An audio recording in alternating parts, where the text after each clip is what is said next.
Hey guys, welcome back to code journey with Lalit. आज हम बात करेंगे फॉर्म्स के बारे में। फॉर्म्स वेब डेवलपमेंट में यूज़ होने वाली सबसे इम्पॉर्टेंट चीज़ है। तो इस वीडियो में हम देखेंगे कि फॉर्म्स को कैसे बनाते हैं।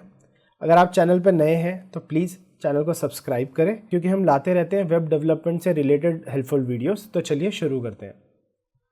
तो किसी भी फॉर्म को बनाने के लिए सबसे पहले हमको यूज़ करना होता है एक फॉर्म टैग। तो मैं यहाँ बना रहा हूँ एक फॉर्म टैग, तो उसके लिए मैंने लिखा फॉर्म। एंड फॉर्म का एक सबसे मेन एट्रीब्यूट होता है जिसको हम बोलते हैं एक्शन। अब एक्शन क्या है वो मैं आपको थोड़ी देर में बताता हूँ। फॉर्म बनाने के लिए हमें एक चीज़ है जो सबसे इम्पॉर्टेंट चाहिए होती है, जिसको कहते हैं हम इनपुट। इनपुट टाइप इसका एक एट्रीब्यूट है और उस टाइप में हम बता रहे हैं, अभी टेक्स्ट लिखा है मैंने। तो मैंने ये बोला है कि एक फॉर्म बना दो, उस फॉर्म के अंदर एक इनपुट डाल दो जिसका टाइप टेक्स्ट है। अब ये काम कैसे करता है, चलिए एक बार सर्वर शुरू करते हैं फटाफट और देखते हैं कि किस तरीके से ये काम करता है। तो थोड़ा सा जूम कर देता हूँ। ठीक है, तो ये एक इनपुट बन गया हमारे सामने जिसके अंदर मैं कुछ लिख सकता हूँ। तो चलो उसको थोड़ा सा बेटर कर देते हैं। सबसे पहले मैं एक h1 लगा देता हूँ और यहाँ लिख देता हूँ HTML फॉर्म और मैं इसको सेव करता हूँ। तो अब आपके सामने देखो एक HTML फॉर्म एक टाइटल बन चुका है। थोड़ा सा छोटा कर लेते हैं। ठीक है, अब मैंने एक फॉर्म लिया था, फॉर्म के अंदर मैंने एक इनपुट बनाया था, इनपुट का टाइप मैंने टेक्स्ट बताया था। तो ये एक तरीका है किसी भी इनपुट को डिफाइन करने का फॉर्म के अंदर। अब अगर मैंने खाली इनपुट डाल दिया तो आपको ये कैसे पता चलेगा कि ये क्या है, मेरे को इस पर क्या लिखना है, ये नहीं पता चलेगा। तो उसके लिए हम डालेंगे सबसे पहले एक लेबल। ठीक है, मैंने इसमें लेबल लिख दिया कि ये नेम है, मैंने बता दिया नेम। आप देखोगे यहाँ पे एक नेम लिख के आ गया और उसके सामने एक इनपुट है जिस पे मैं भर सकता हूँ। अब ये कुछ मीनिंगफुल लग रहा है कि ओके ये नेम है और मेरे को यहाँ पे कुछ नेम फिल करना है। बट मैंने ये लेबल में ही क्यों यूज़ किया, मैं इसको बिना लेबल के भी तो लिख सकता था। अगर मैं ये लेबल हटा दूँ, इसको ऐसे हटा के ऐसे कोलन डाल दूँ तो ये तो तब भी आ रहा है। तो मैंने लेबल का टैग ही क्यों डाला, उसका रीज़न ये है कि जब स्क्रीन रीडर चलते हैं तो मान लो कोई पर्सन है जो देख नहीं सकता बट सुन सकता है, तो जो स्क्रीन रीडर होते हैं वो इन लेबल्स को बोल कर बताते हैं कि ये नेम है। तो यूज़र को पता चलता है ओके ये नेम है। तो ये एक्सेसिबिलिटी के लिए बहुत इंपॉर्टेंट टैग होता है, इसलिए रिकमेंडेड है कि आप लेबल के अंदर ही रखें इसको। ठीक है, तो ये मैंने एक नेम बनाया। तो मैं एक काम करता हूँ, इसको एक बारी और यहाँ पे कॉपी कर देता हूँ और इस पर मैं बोल देता हूँ लेट्स से रोल। मैंने इसको बोला रोल। तो अब यहाँ पर टेक्स्ट फील्ड है, अभी भी मैंने इसको टाइप को टेक्स्ट ही रखा हुआ है। अब मैं जाके देखूंगा तो ये दो मेरे पास इनपुट बन चुके हैं, नेम और रोल। बट ये लेआउट कुछ अजीब लग रहा है सामने सामने, मैं नहीं चाहता ये सामने आए, मैं चाहता हूँ कि ये नीचे आए इसके। तो इसको करने के लिए दो तीन तरीके हो सकते हैं जो हम कर सकते हैं। तो सबसे पहला और सिंपल तरीका तो ये होता है कि मैं यहाँ पे एक BR ऐड कर दूँ। जैसे ही मैं BR ऐड करूँगा आप देखोगे ये नीचे ब्रेक हो चुका है। ठीक है, तो पहला तरीका तो ये हो गया। अगर मैं एक और BR ऐड कर दूं तो यहाँ पे थोड़ा सा और स्पेस आ जाएगा। पहला तरीका ये है। दूसरा तरीका ये होता है कि मैं इन दोनों एलिमेंट्स को एक डिव के अंदर रैप कर दूं। डिव का मतलब होता है डिवीजन, जैसा हमने पिछले लेक्चर्स में पढ़ा था। तो अगर मैं इन दोनों को एक डिव के अंदर रैप करूं इस तरीके से, तो आप देखोगे कि ये दोनों एक के नीचे एक आ रहे हैं। अब मैं चाहता हूँ कि यार थोड़ा सा स्पेस भी बढ़ जाए, तो ये तो मैं CSS से कर सकता हूँ, या मैं एक यहाँ पे एक छोटा सा स्टाइल लिख देता हूँ। अगर मैं यहाँ पे आके एक स्टाइल लिख दूँ इस तरीके से और इस पर मैं लिखूँ कि डिव मार्जिन बॉटम से 10 पिक्सल, तो अभी क्या करेगा, हर डिव पे एक मार्जिन दे देगा। तो ये मैं ऐसे भी कर सकता हूँ, या फिर मैं इस डिव के बाद एक BR भी यूज़ कर सकता हूँ। तो मैं अभी के लिए थोड़ा सिंपल तरीका यूज़ कर लेता हूँ कि मैंने एक स्टाइल लगाया। अब ये क्या होता है एग्जैक्टली ये मैं CSS वाले लेक्चर में बताऊँगा। ये एक बार कन्फ्यूज़ नहीं करता हूँ, एक बार इसको हटा ही देता हूँ और मैं यहाँ पे सिंपली BR ही यूज़ कर लेता हूँ। तो अगर मैं एक BR यूज़ करूँगा तो आप देखोगे बीच में स्पेस आ गया है। बट अब मैं चाहता हूँ कि यार ये नेम के आगे इनपुट नहीं दिखना चाहिए, इनपुट को भी नीचे मैं दिखाना चाहता हूँ। तो अब इसको करने के भी दो तरीके हैं। अब या तो मैं लेबल के आगे आके सीधा BR लगा दूँ तो ये इस तरीके से नीचे आ जाएगा, बट BR इतना रिकमेंडेड होता नहीं है। तो इसका एक तरीका जो मेरे को सही लगता है करना चाहिए वो ये है कि जो लेबल टैग है अपना, हम लेबल के अंदर नेस्टेड इनपुट को बना सकते हैं। तो अगर मैं इस इनपुट को इस लेबल के अंदर ऐड कर दूं और इसके ऊपर एक स्टाइल ऐड करूं जिसमें मैं बोलूं कि डिस्प्ले ब्लॉक कर दो, तो अगर मैं ये बोलता हूँ तो आप देखोगे कि सेम तरीके का रिजल्ट प्रोड्यूस हो रहा है यहाँ पे। और ये मैं CSS की मदद से भी कर सकता हूँ, तो वो हम बाद में करेंगे जब CSS में जाएंगे।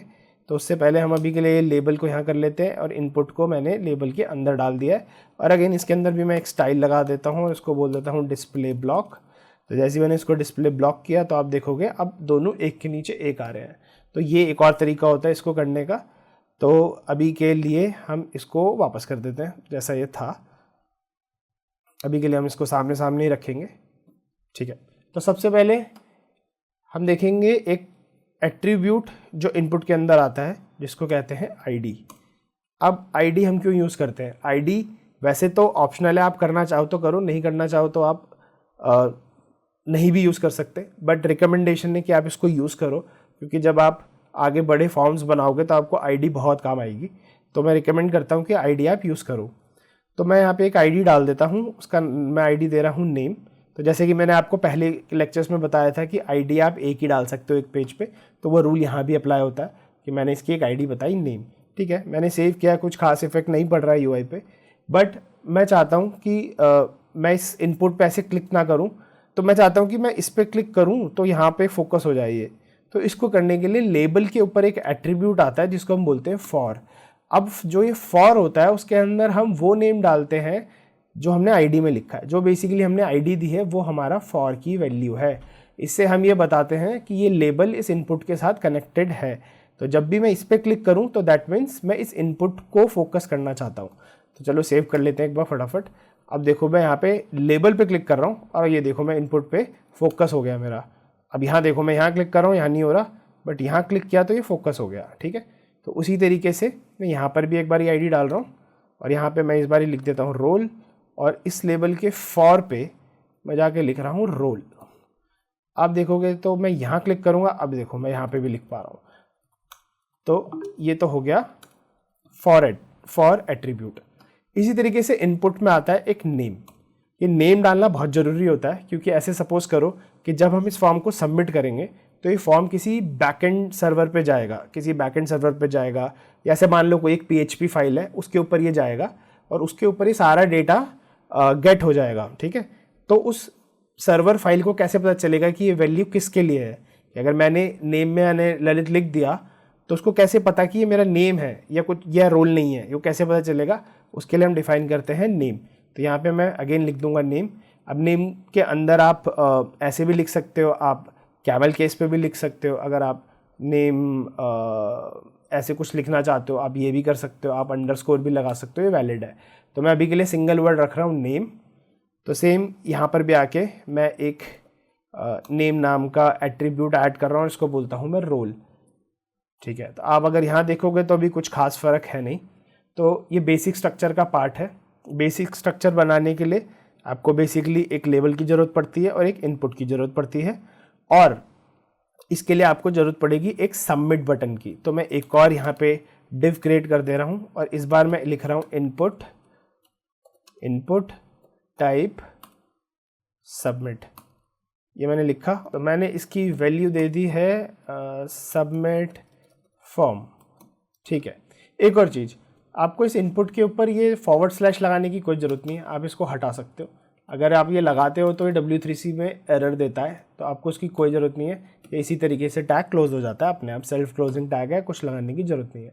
तो जैसे ही मैंने टाइप लिखा सबमिट, अब आप देखोगे कि हमारे फॉर्म के ऊपर एक बटन बन गया है सबमिट फॉर्म, ठीक है। तो मैं यहाँ पर भी एक और BR यहाँ पे भी ऐड ही कर देता हूँ, ठीक है। तो आप देखोगे कि अब एक प्रॉपर फॉर्म बन गया है यहाँ पे। तो उसमें एक नेम है, एक रोल है और एक सबमिट फॉर्म है। तो अब जैसा कि मैंने कहा था कि एक्शन क्या काम करता है, बेसिकली एक्शन वो जगह है जहाँ पर हम ये बताते हैं कि ये फॉर्म सबमिट होने के बाद कहाँ जाएगा। तो मैं अभी के लिए क्या कर रहा हूँ, मैं इसको कुछ भी हो सकता है वो, लेट्स से data.php एक फाइल हो सकती है ऐसी जिसके ऊपर मैं डेटा भेज रहा हूँ, बट अभी के लिए मैं क्या कर रहा हूँ, मैं इसको इंडेक्स पे ही भेज रहा हूँ कि मैं जब भी फॉर्म सबमिट करूँ तो इस इंडेक्स में ही वो वापस चला जाए, इधर उधर ना जाए। तो फॉर्म में एक और रिक्वायर्ड एट्रीब्यूट होता है जिसको हम बोलते हैं मेथड। तो मेथड में दो तरीके मेजरली चलते हैं, एक होता है गेट और एक होता है पोस्ट। तो अगर आप कुछ भी नहीं दोगे तो गेट बाय डिफ़ॉल्ट ही काम करता है। अब मैं एक बार यहाँ लगा ही देता हूँ। अब इसका फ़र्क क्या होता है इसमें, अब आप सब देखोगे कि ये नेम कैसे यूज़ होते हैं यहाँ पे, जो हमने नेम यहाँ पे प्रोवाइड किए थे इनपुट को, वो कैसे यूज़ होते हैं। तो मैं इनपुट कर रहा हूँ, मेथड कर रहा हूँ गेट, ठीक है। तो मैं एक बार यहाँ पर आता हूँ, मैंने यहाँ पे भरा ललित और मैं यहाँ पे कुछ भी लिख देता हूँ, लेट्स से कोडिंग ही लिख देता हूँ। मैंने सबमिट किया। अब आप देखोगे कि इस इंडेक्स के आगे मेरे पास 2 वैल्यू ऐड हो गई, name equals to Lalit and role equals to coding, ठीक है। अब इसका मतलब क्या है, गेट का मतलब ये होता है कि जब आपने कोई फॉर्म को सबमिट किया तो आप यूज़र से जो इनपुट ले रहे हो वो आप क्वेरी पैराम्स में यहाँ एज अ की वैल्यू पेयर दिखा देते हो उसको। तो ये जब आप कोई सेंसिटिव डेटा यूज़ करते हैं तो वहाँ पर हम गेट यूज़ नहीं करते, वहाँ पर हम पोस्ट यूज़ करते हैं। इसका मैं एक एग्जांपल दिखाना चाहूँगा। अगर मैं जाऊँ google.com पे, फटाफट google.com पे, अब ये गेट की रिक्वेस्ट चलती है यहाँ पे। तो अगर मैं यहाँ पे सर्च करता हूँ लेट्स से VS कोड, तो अब आप यहाँ देखोगे search question mark Q equals to VS code. इसका मतलब ये है कि हमने जो कुछ करा, जो हमने यहाँ लिखा था वो एक पेज पे गया और ये एक गेट टाइप की रिक्वेस्ट थी जिसमें इसने क्यू के अंदर एक क्वेरी पास करी VS कोड और उसके ऊपर इसने सर्च कर दिया। तो इसी तरीके से हम गेट को यूज़ करते हैं। गेट का बेसिक काम ही ये होता है कि आपने जो कुछ लिखा है वो आपके क्वेरी पैरम्स में वो की वैल्यू पेयर्स की तरह काम करता है। तो हो सकता है मैं किसी और पेज पे, जैसे कोई PHP पेज है, मैं उस पे जाऊं और उस पे जाके मैं इन नेम को और इस रोल को यूज़ करके यहाँ पे कहीं पे डिस्प्ले कर दूं, तो ये हो सकता है। और एक और चीज़ हो सकती है, मैं इस लिंक को मैं बुकमार्क भी कर सकता हूँ, क्योंकि अब आप देखोगे ये एक URL बन गया है जिसपे कुछ क्वेरी पैरम्स और वो सब आ रहे हैं, तो मैं इसको बुकमार्क कर सकता हूँ ईजिली। तो ये होता है गेट। तो इसी की तरह एक और होता है पोस्ट। तो अगर मैं पोस्ट यूज़ करता हूँ तो पोस्ट का मतलब ये होता है कि आप सिक्योरली डेटा सर्वर पे पास कर रहे हो। तो सपोज करो कि यहाँ पे कोई PHP फाइल होती और मैं बोलता कि इस फॉर्म को सबमिट करो और सबमिट करके सारा डेटा उस PHP फाइल पे लेकर जाओ, बट सिक्योर तरीके से लेकर जाओ। ऐसे क्वेरी पैरम्स में क्योंकि कुछ सेंसिटिव डेटा हो सकता है आपके पास, तो आप उसको भेजना चाहते हो, इसलिए हम यूज़ करते हैं पोस्ट। पोस्ट क्या करता है, HTTP रिक्वेस्ट के थ्रू सारा डेटा पास करता है सर्वर पे और वो विजिबल नहीं होता, वो सिक्योर तरीके से जाता है। तो अब अगर मैं आके यहाँ पे लिखता हूँ नेम और मैं रोल में कुछ भी डाल देता हूँ, लेट्स से एडमिन, और अगर मैं इसको अब सबमिट करूँगा ये ब्रेक हो जाएगा, पेज नहीं चलेगा, क्योंकि यहाँ पे कोई मैं पोस्ट की रिक्वेस्ट हैंडल नहीं कर रहा हूँ। या फिर अगर मैं कोई PHP फाइल भी लिख दूंगा ये तब भी मेरे को एरर देगा क्योंकि मेरे पास वो फाइल नहीं है। तो ये पोस्ट का तरीका होता है। और आप यहाँ देखोगे यहाँ पे ऊपर कुछ भी ऐसा नहीं गया है, कुछ भी URL में नहीं गया, क्योंकि ये पोस्ट का तरीका था। तो ये फ़र्क होता है गेट में और पोस्ट में, ठीक है। तो ये हो गया मेथड, इसको हम वापस से गेट ही कर लेते हैं। तो जिस तरीके से हमारे पास टेक्स्ट होते हैं उसी तरीके से हमारे पास और भी टाइप होते हैं। तो चलो धीरे धीरे बात कर लेते हैं। एक टाइप होता है ईमेल। तो अगर मैं टाइप में लिख दूं ईमेल और इसका नाम भी लिख दूं मैं ईमेल और ID भी कर देता हूं इसकी ईमेल, तब आप देखोगे तो यहाँ पे एक और फील्ड ऐड हो गई। बट ये जो फील्ड है ये सिर्फ ईमेल के लिए है, तो मेरे को इस पर हमेशा ईमेल प्रोवाइड करना ही पड़ेगा। अगर मैं ईमेल वैलिड नहीं दूंगा तो आप देखोगे यहाँ पे HTML5 का वैलिडेशन चल जाता है और वो ये कहता है कि ईमेल होना चाहिए जिसमें @ होना बहुत ज़रूरी है। और ये डिफ़ॉल्ट वैलिडेशन है, इसमें हमने कुछ नहीं किया, ये ऑटोमेटिक चल जाती है ये वाली वैलिडेशन कि आपको वैलिड रखना है, ठीक है। तो मैं इस पर @ लगा के इसको कुछ ऐसा लिख देता हूँ तो ये वैलिड बन गया अभी, ठीक है। अब आप देखोगे कि मैंने इस फॉर्म को तो सबमिट कर दिया, बट यहाँ पे देखोगे नेम खाली चला गया, रोल खाली चला गया और ईमेल भरा हुआ आया। और अगर मैं ईमेल भी ना भरूं तो आप देखो ईमेल भी खाली हो गया। तो ये तो हमारा फॉर्म ही ब्रेक हो गया। अब इसको ठीक करने के लिए हम क्या करते हैं, इस पर लगाते हैं हम वैलिडेशन। वैलिडेशंस कैसे लगाई जाती है HTML फॉर्म में, आपको कुछ नहीं है, बस उस इनपुट पे आना है और यहाँ पे लिखना है रिक्वायर्ड, दैट्स इट। जब आप रिक्वायर्ड लिख दोगे तो HTML5 ऑटोमेटिक इसकी वैलिडेशंस रन कर देगा और आप ये सभी टैग्स पे लिख सकते हो ईजिली। तो मैं एक बार इसको वापस से हटा देता हूँ। अब अगर मैं फॉर्म को सबमिट करने की कोशिश करूँ तो देखो ये होगा नहीं, ये बोलेगा प्लीज़ फिल दिस फील्ड। देखो ये कह रहा है ना प्लीज़ फिल दिस फील्ड, तो ये इसलिए कह रहा है क्योंकि यहाँ पर आपको वैल्यू डालना आप ज़रूरी है, आप इसको ब्लैंक नहीं भेज सकते। तो चलो मैंने अपना नाम डाल देता हूँ, फिर मैं कहता हूँ आप सबमिट कर दो, क्या अगर नहीं आपका रोल डालना भी ज़रूरी है तो मैं आप कर देता हूँ एडमिन, आप सबमिट कर दो। वो अभी भी कह रहा है कि आप प्लीज़ फिल दिस फील्ड, चलो ठीक है मैंने इसमें कुछ डाल दिया, बट ये इमीडिएटली मेरे को कह रहा है कि ये ईमेल होनी चाहिए। अभी जो आपने लिखा है वो टेक्स्ट है, ईमेल नहीं है, तो इसको ईमेल बनाओ। तो मैंने एक @ लिखा और मैंने एक डोमेन डाला और फॉर्म सबमिट कर दिया। अब आप देखोगे कि मेरे पास जितनी चीज़ें आई हैं वो सब फिल्ड होकर आई हैं, क्योंकि मैंने इसमें एक बेसिक वैलिडेशन ऐड कर दी, जिसकी वजह से मैं कुछ भी ब्लैंक डेटा नहीं भेज सकता। और ये बहुत ज़रूरी होता है फॉर्म्स के ऊपर, क्योंकि जब आप कोई डेटा रिसीव करते हो यूज़र से तो आप चाहते हो कि वो सारा डेटा फिल होकर आए, खाली ना आए। तो उसके लिए हम ये वैलिडेशंस को यूज़ करते हैं। ठीक है, तो जिस तरीके से ये टैग थे उसी तरीके से और भी चीज़ें होती हैं, जैसे कि checkbox remember me let's say इस तरीके का एक टैग है, और हम इसका जो टाइप है इसको कर देंगे चेकबॉक्स, और जो नेम है वो भी हम कर देंगे रिमेंबर मी, ऐसा कर देंगे। या फिर हम ऐसे भी लिख सकते हैं, तो मैं आईडी को भी सेम कर देता हूँ, ठीक है, और ये रिक्वायर्ड कर देता हूँ। तो अब अगर मैं यहाँ पे आऊँगा और सबमिट करने की कोशिश करूँगा, अभी मेरे को फिर से सब भरना पड़ेगा, तो मैं कुछ भी भरता हूँ अभी के लिए, ये करता हूँ, तो अब ये मेरे को यहाँ पर भी एरर देगा कि भाई तुम्हें ये टिक करना ज़रूरी है। तो मैं जब तक इसको टिक नहीं कर दूँगा जब तक ये आगे बढ़ेगा ही नहीं। तो अब आप यहाँ देखोगे remember me equals to on भी आ गया यहाँ पे ऑटोमेटिक लिखा हुआ, ठीक है। तो अब मैं चाहता हूँ यार मेरे को इसको चेक नहीं करना, मैं चाहता हूँ ये ऑटोमेटिक चेक हो जाए। तो आप इसको ऐसे देखो, ये ऐसे काम करता है चेकबॉक्स, आप चेक कर सकते हो, अनचेक कर सकते हो। मैं चाहता हूँ बाय डिफ़ॉल्ट ये चेक होके ही आए, तो मैं क्या करूँगा यहाँ पे आके एक और टैग डाल दूँगा चेक्ड, और चेक्ड इक्वल्स टू ट्रू। अगर मैं ऐसे लिखता हूँ इक्वल्स टू ट्रू, तो आप देखो सेम काम कर रहा है। और अगर मैं ये नहीं लिखूँ तब भी ये सेम तरीके से काम करेगा, दोनों वैलिड होते हैं। अगर इक्वल टू लगा के लिखने की ज़रूरत नहीं, आप सीधा ऐसे ही लिख सकते हो, इसका मतलब ट्रू ही होता है, ठीक है। तो जिस तरीके से चेकबॉक्स होता है उसी तरीके से एक और टैग होता है जिसको कहते हैं रेडियो। तो उसके लिए हम क्या करेंगे, यहाँ पे एक लेबल बना रहा हूँ मैं, और इसको कह रहा हूँ जेंडर,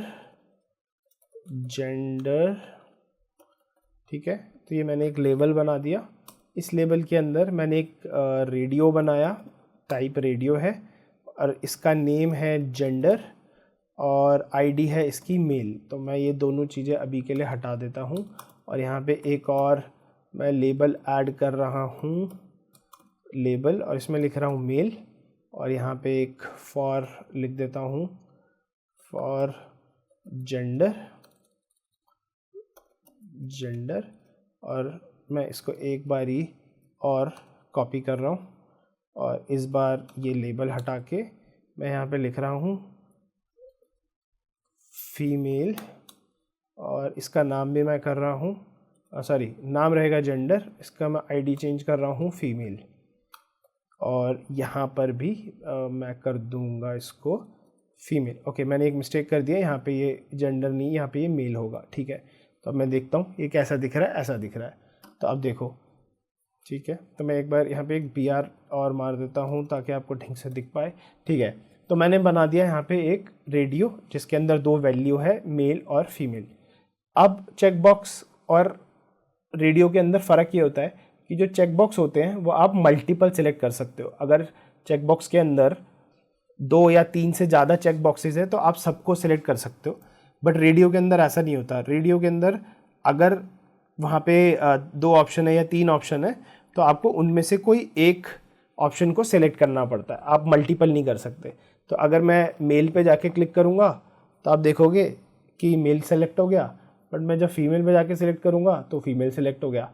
तो कोई एक हो सकता है, और ऐसे कितनी भी वैल्यूज़ हो सकती हैं, एक की जगह अब 2 वैल्यू की जगह 10 वैल्यू भी हो सकती है। तो आप उसमें से कोई एक सिलेक्ट करते हो, इसी के लिए हम यूज़ करते हैं रेडियो को। और चेक का मतलब होता है कि हम अगर एक लिस्ट है हमारे पास जिसमें मेरे पास 5 आइटम थे तो मैं उन 5 को सिलेक्ट कर सकता हूँ, वो वैलिड है, ठीक है। तो इसी के साथ एक और चीज़ आती है जिसको कहते हैं टेक्स्ट एरिया।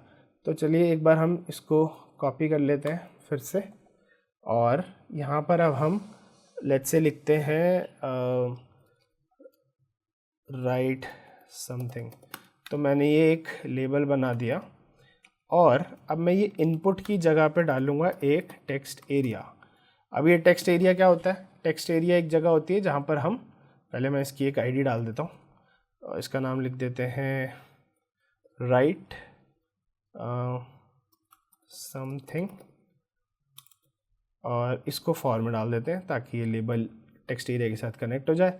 तो ये देखो ये क्या हुआ, यहाँ पर एक बड़ा सा बॉक्स बन गया। ठीक है, अब मैं पहले तो इसको BR लगा के एक बार नीचे कर लेता हूँ।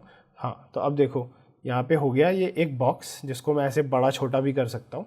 ठीक है, अब इसके अंदर दो एट्रीब्यूट्स आते हैं जिसको हम कहते हैं कॉल्स, इसको भी मैं लेट्स से 20 डाल देता हूँ, और दूसरा होता है रोज़, इसको भी मैं 20 डाल देता हूँ। तो इससे होता क्या है कि जब मैं कॉल्स को बढ़ाता हूँ, तो लेट्स से अगर मैं इसको 200 कर दूँ तो आप देखोगे ये बॉक्स बढ़ाता जा रहा है, विड्थ में बढ़ जाएगा ये बॉक्स।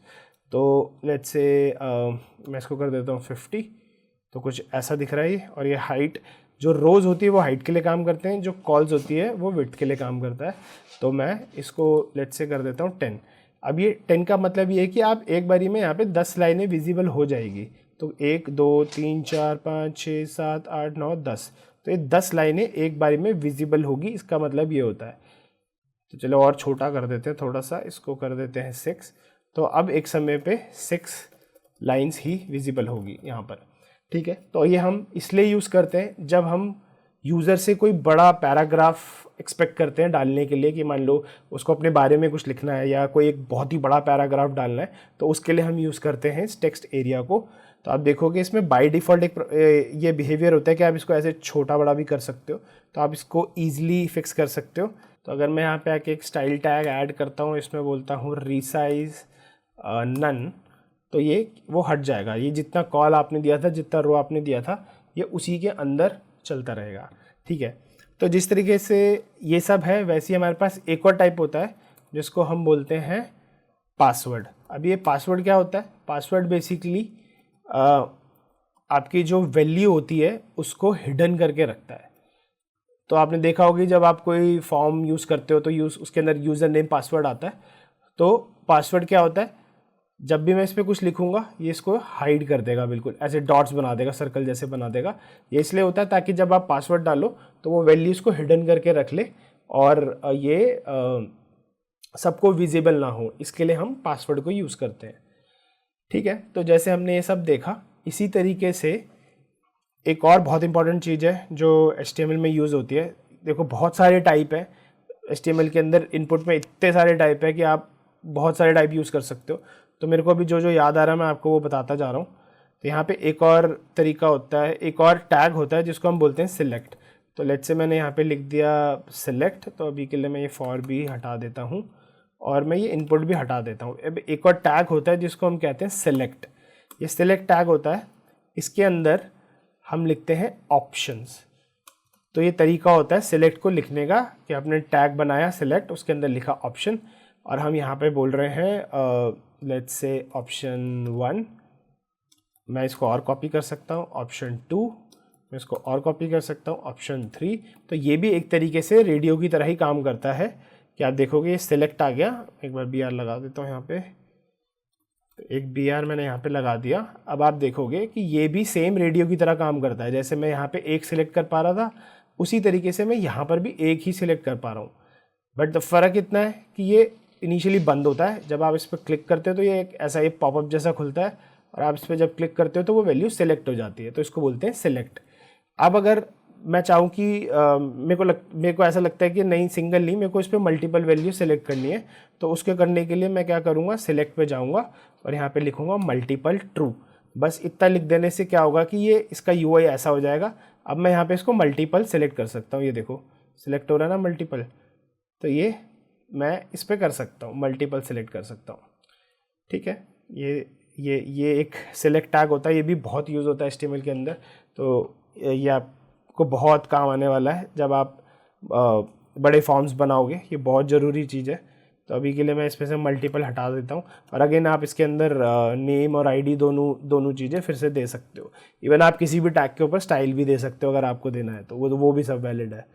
ठीक है, तो अब एक काम करता हूँ, एक और मेरे पास एट्रीब्यूट है जिसको हम बोलते हैं नंबर। तो हम यहाँ पे लिखते हैं नंबर और यहाँ पे वापस से एक इनपुट लगाते हैं और इनपुट का टाइप होगा इस बार ही नंबर और ये हमने क्लोज कर दिया। यहाँ पे हमने नेम दे दिया इसका लेट्स से नंबर और इसकी आईडी भी दे दी हमने नंबर और लेबल पे हमने लगाया फॉर विच इज़ नंबर। तो हमने एक नंबर टाइप का इनपुट बना दिया जिसके ऊपर मैं कोई कैरेक्टर ऐड नहीं कर सकता हूँ, मगर मैं यहाँ पे नंबर्स ऐड कर सकता हूँ। बट आपको एक बात यहाँ पे ध्यान रखनी कि आप इसमें ई कैरेक्टर को प्रेस कर सकते हो, ई कैरेक्टर डल सकता है। वो इसलिए होता है कि जैसे आपको कोई पावर दिखानी है किसी नंबर की तो उसके लिए हम ई को यूज़ कर सकते हैं। तो ई वैलिड है, ई आप डाल सकते हो। इसके अलावा आप कोई कैरेक्टर इसमें ऐड नहीं कर सकते और आप इसके अंदर ये 1 2 3 मतलब नंबर ही डाल सकते हो। आप चाहो तो इसको ऐसे प्लस भी कर सकते हो, ठीक है। तो नंबर की तरह एक और मेरे को याद आ गया, तो एक बार ये भी देख लेते हैं फटाफट। इसको कहते हैं हम डेट। लेट्स से मेरे को कोई डेट सेलेक्ट करनी है तो उसके लिए एक होता है डेट, ठीक है। तो मैं इसका नाम भी कर देता हूँ डेट और इसका आईडी कर देता हूँ डेट और यहाँ फॉर पे मैंने डाल दिया डेट, ठीक है। तो अगर मैंने ये लिख दिया तो अब देखिए क्या होगा, यहाँ पे एक डेट का इनपुट आ गया है। अब इस पे जब मैं यहाँ पे सिलेक्ट करूँगा तो पूरा कैलेंडर खुल गया मेरे आगे और इस पूरे कैलेंडर में मैं कोई भी डेट सिलेक्ट कर सकता हूँ, ये ऑटोमेटिक सिलेक्ट हो जाती है। ये DDMMYY के फॉर्मेट में होता है। तो ये DDMMYY के फॉर्मेट में होता है और मैं इवन यहाँ पे जाके पिछली डेट्स को भी सिलेक्ट कर सकता हूँ कि मैं सन्स में पीछे चला जाऊँ और किसी चीज़ को सिलेक्ट करूँ तो ये भी पूरी तरीके से वैलिड है, ये मैं कर सकता हूँ। तो जिस तरीके से मेरे पास डेट होती है उसी तरीके से मैं डेट और डेट टाइम को भी डाल सकता हूँ। तो मैं इसको कॉपी करता हूँ एक बार और यहाँ पे लिख देता हूँ डेट टाइम और यहाँ पे मैं इसका टाइप बता रहा हूँ डेट टाइम लोकेल और मैंने इसका नेम कर दिया है date_time और आईडी भी यही कर देता हूँ, फॉर को भी यही कर देता हूँ। तो अब आप यहाँ देखोगे कि क्या हुआ कि जैसे ही मैंने इसको करा तो अब ये मेरे को डेट के साथ टाइम भी पूछ रहा है। तो अगर मैं यहाँ जाऊँ कैलेंडर में तो मैं यहाँ से डेट भी सिलेक्ट कर सकता हूँ और साथ में उसका टाइम भी सिलेक्ट कर सकता हूँ, AM PM भी बता सकता हूँ। तो ये पूरी तरीके से यहाँ पे सेट हो जाएगा। तो ये होता है डेट टाइम का टाइप की आप इसको कैसे यूज़ करते हैं। तो इस वीडियो में हमने काफ़ी कुछ देखा कि हम फॉर्म्स कैसे बनाते हैं, बेसिक स्ट्रक्चर कैसे बनाते हैं, फॉर्म की वैलिडेशंस कैसे करते हैं और क्या वैलिड तरीके होते हैं स्ट्रक्चर बनाने के, हम डिव कैसे यूज़ कर सकते हैं, लेबल को हम इनपुट के अंदर कैसे रख सकते हैं या फिर फॉर प्रॉपर्टीज़ कैसे काम करती है, बेसिक वैलिडेशंस क्या होते हैं। तो ये हमने आज की वीडियो में देखा। तो आई होप आप सबको ये समझ में आ गया होगा। अगर आपको अभी भी कोई डाउट है तो आप अपने डाउट्स को कमेंट सेक्शन में पूछ सकते हैं, मैं आपके सभी सवालों का जवाब देने की कोशिश करूँगा। अगर आपको ये वीडियो पसंद आया तो आप इसको सब्सक्राइब करें और अगर आपको कोई फ्रेंड है जो सीखना चाहता है फ्रंट एंड फ्रॉम बिगिनिंग से मास्टर लेवल तक तो उसके साथ ये चैनल को ज़रूर शेयर करें। मैं मिलता हूँ आपसे अगली वीडियो में, तब तक के लिए हैप्पी कोडिंग।